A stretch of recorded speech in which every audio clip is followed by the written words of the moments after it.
Hello all and welcome to Essentials A-Level English Literature, The Handmaid's Tale. This session we're going to be focusing on key information, the plot summary and context. All this information should better your understanding of the novel itself and better your responses. So if you're new to this channel, a warm welcome to you. I would really urge you to subscribe because I'm going to be including a lot more videos that explore this novel and many more A-level texts. If you would like some revision resources that would help you more, please search Essentials on Amazon, where we are now selling the Handmaid's Tale AQA A-Level Revision Workbook. This session you're going to need a pen, flashcards, paper, notebook or your iPad, and a copy of the text will be beneficial. So let's start with some information on Margaret Atwood. Atwood's life and work. Margaret Atwood was born in Ottawa, Canada in 1939 and spent her childhood in rural areas of Ontario and Quebec. She attended the University of Toronto and later Harvard University in the USA. Although she did not attend school full-time until the age of 12, her early experiences and voracious reading influenced her writing. Many of her works explore Canadian identity and the relationship between personal and national history.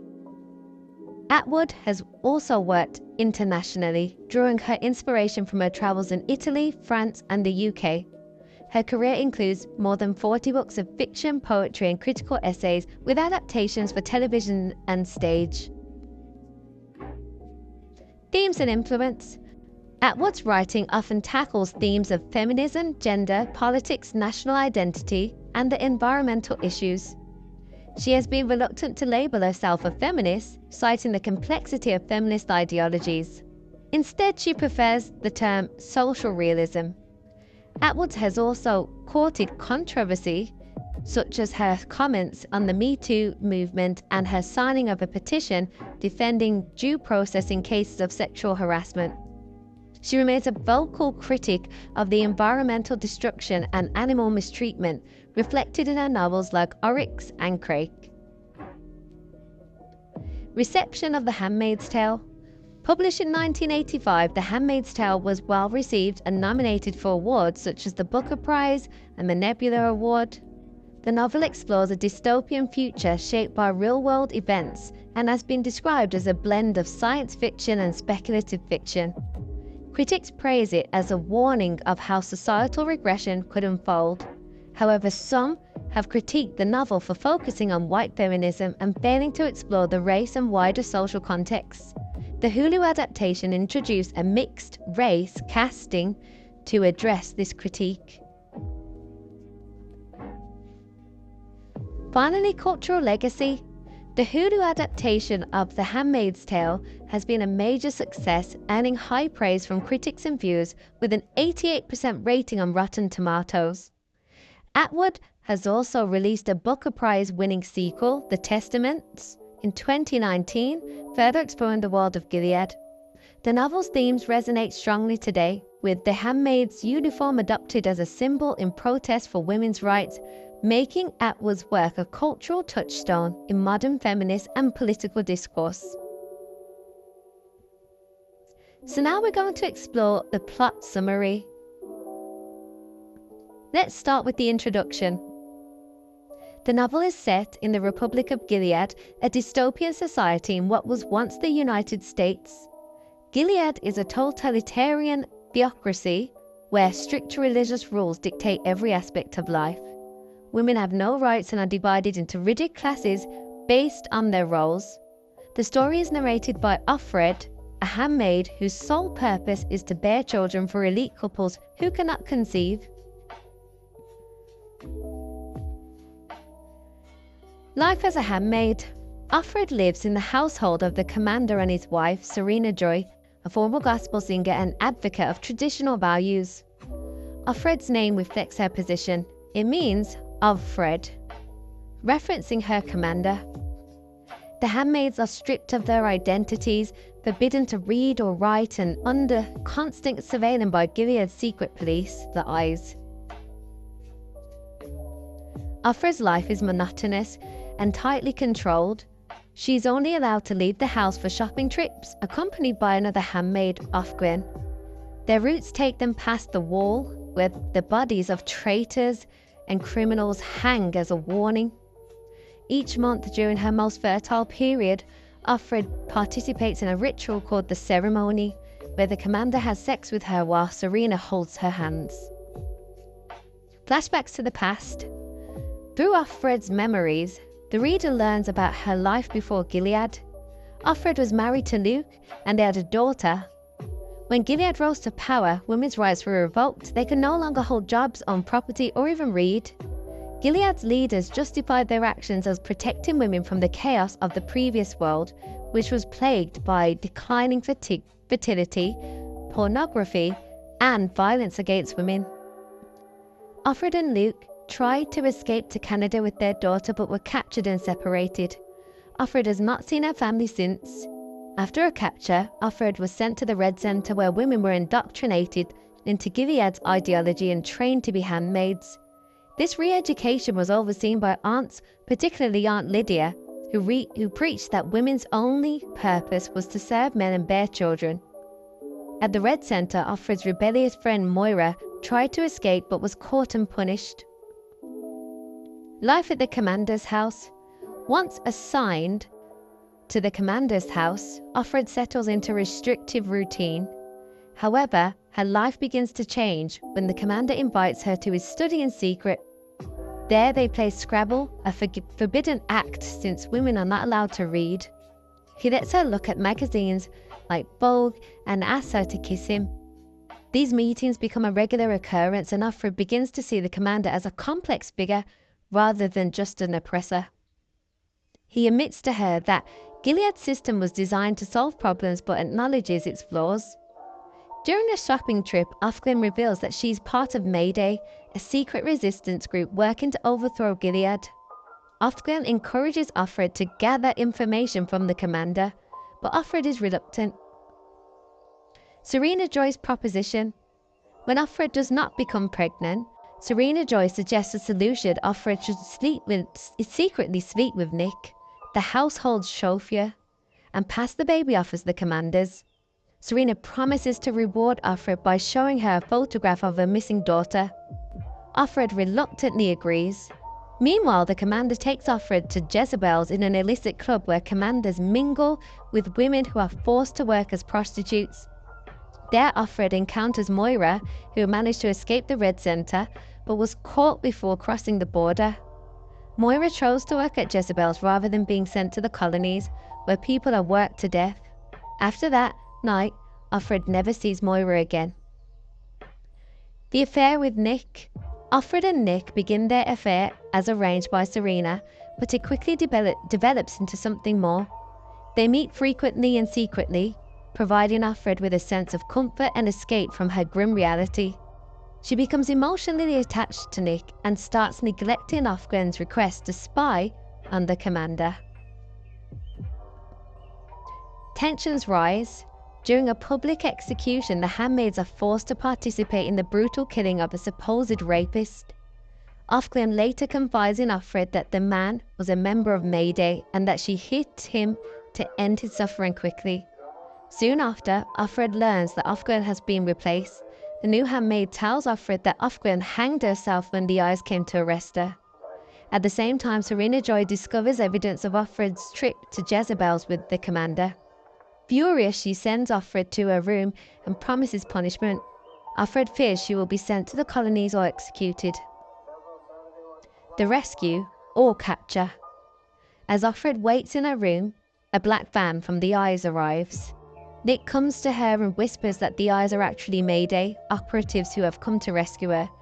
Trusting him, Offred leaves with them, not knowing whether she is heading to freedom or death. The epilogue. The novel concludes with an epilogue set in 2195, long after Gilead has fallen. A scholar, Professor Piexoto, gives a lecture analysing Offred's story, which was found on cassette tapes in Maine. He speculates that Nick orchestrated her escape, but Offred's ultimate fate remains unknown. She may have escaped to Canada or been captured and killed. So now we're going to have a little look at social and historical context.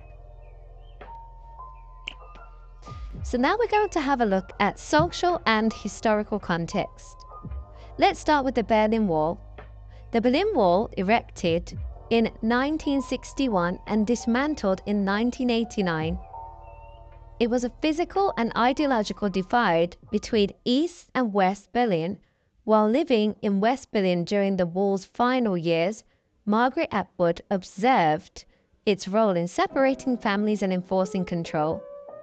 In The Handmaid's Tale, Atwood reflects this theme of division through the wall in Gilead, where traitors are hung in public as a form of propaganda and fear-mongering. Both walls serve to symbolize oppression, manipulation, and the use of fear to control populations. These parallels highlight how regimes manipulate physical barriers to enforce control. The AIDS epidemic. The AIDS epidemic of the 1980s had a devastating impact, with many deaths and public fear driven by misinformation. The disease was stigmatized as a gay plague, leading to increased homophobia and social exclusion. Atwood incorporates this fear and stigma into The Handmaid's Tale, particularly through Aunt Lydia's teachings about the dangers of freedom and uncontrolled sexual behavior. The epidemic serves as a broader metaphor for societal attempts to control individual freedoms under the guise of morality and health, reflecting the novel's warnings about repression. Crime and abortion. In 1976 to 1984, the United States saw significant debates over abortion, fueled by the Roe v. Wade decision in 1973 that legalized the practice. Violent protests and bombings targeted abortion clinics, making the issue a flashpoint in American politics. Atwood's depiction of Gilead's reproductive control echoes these events, imagining a world where women's reproductive rights are entirely stripped away. The parallels between Gilead and these real-world conflicts underscore the novel's critique of patriarchal control over women's bodies. Evangelicalism and religious control. The rise of evangelical Christianity in the US during the late 1970s and 1980s greatly influenced Atwood's writing. Figures like televangelists Pat Robertson and James Robison gained prominence, promoting traditional family values and opposing feminist and LGBTQ+ movements. Atwood critiques this form of religious authoritarianism through the character of Serena Joy, a fictionalized representation of these influential figures. Gilead's use of religion to justify oppression mirrors the real-world blending of politics and fundamentalist religion during this time. Thatcher, Reagan, and conservatism. Reagan in the US presided over conservative political climates during the 1980s, characterized by a backlash against feminist progress. Both leaders pushed traditional values, and Atwood reflects these ideologies in The Handmaid's Tale. The aunts in Gilead enforced strict patriarchal rules while claiming to protect women. These conservative movements, which oppose radical feminist ideas, inspired Atwood's portrayal of a society where women's roles are tightly controlled under the guise of morality and order. Now let's have a look at the story world. When we think about dystopia, a dystopian world is relating to or denoting an imagined state or society where there is great suffering or injustice. So let's start with motifs of a dystopia. Characterization. In dystopian fiction, the protagonist is typically an outsider who does not conform to the prescribed norms of society. This character often embarks on a double journey, which involves both a literal quest, for example starting a rebellion or escaping a controlled society, and a metaphorical journey of personal growth. As the narrative progresses, the protagonist becomes stronger, smarter, or braver. The antagonist often serves as a foil to the protagonist, representing the oppressive establishment or government. Their goal is to maintain the status quo of the dystopian regime. This contrast between protagonist and antagonist highlights the conflict central to the story.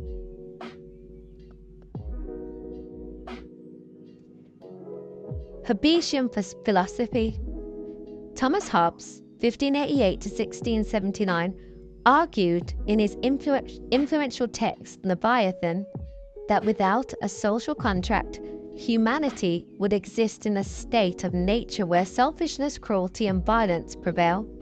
He believed humans are naturally inclined toward these destructive traits and described this hypothetical state as solitary, poor, nasty, brutish, and short.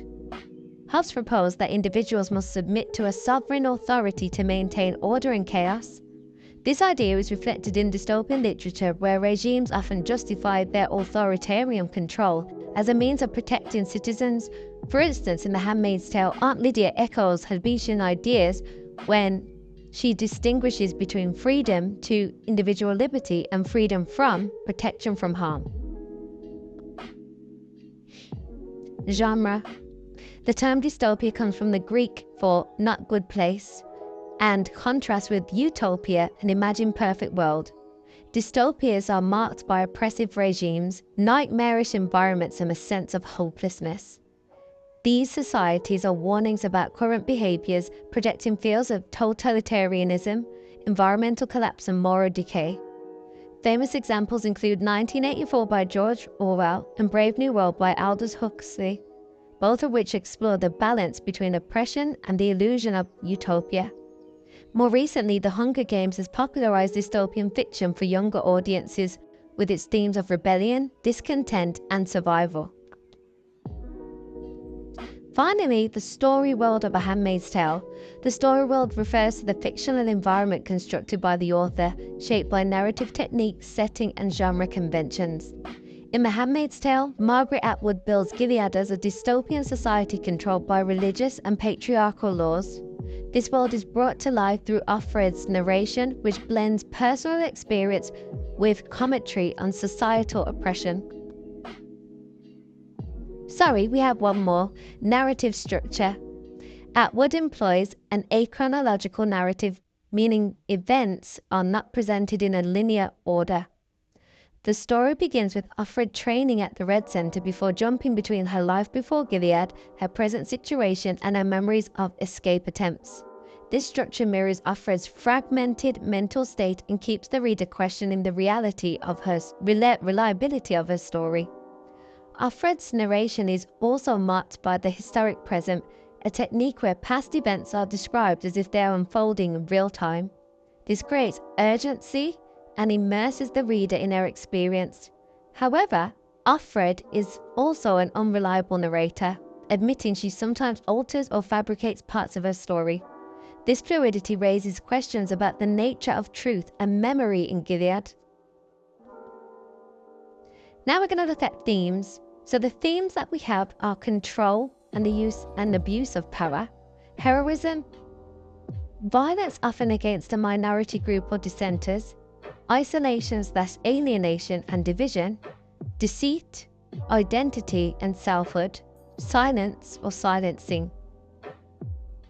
The dystopian story world of The Handmaid's Tale has resonated to such an extent globally that the uniform of the handmaids has now become a popular garb for protesters and demonstrators who believe they see elements of its dystopia in their own societies. Here we see a US protester demonstrating at a Brett Kavanaugh rally in Illinois, Argentinian women protesting against anti-abortion law, and a group of Polish women picketing Donald Trump's visit to their country. These are examples here that show the impacts that this novel has actually had.